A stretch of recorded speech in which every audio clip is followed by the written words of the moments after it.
İpteşler in baştan предмет ясарышын кіребіз. Предметы.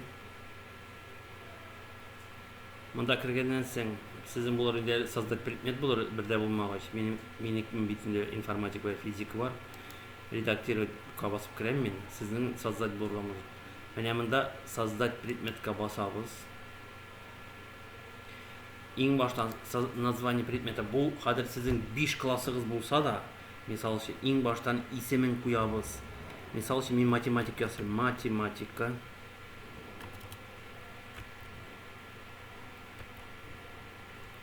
Matematika. Kimdir biyologiyası?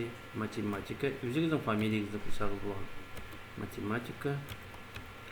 Bilgi.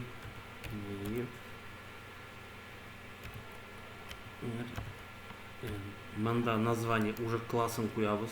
Допустим, мен кіремді 5 классқа математика.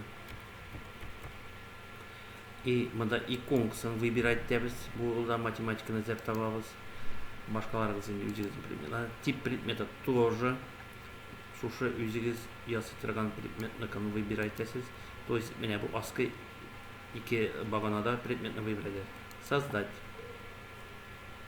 Қазір біздің предмет болды. Қазір бізге класслар, 5 класс болды бит енді біздің. Қазір бізге міне мында іске сыңғы yazуға басабыз да. 5 класс ашылды. Бізге менің мәселен 6 классым барды и 7 классым барды.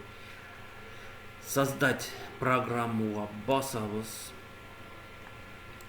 Бұян мәселен 7 класс. 7 класс. Создать. Тағын бір қат басам. И мисал үшін 8 класс.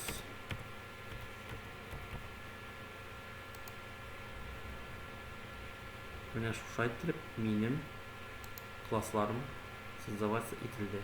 Все, міне шушай ясайбыз.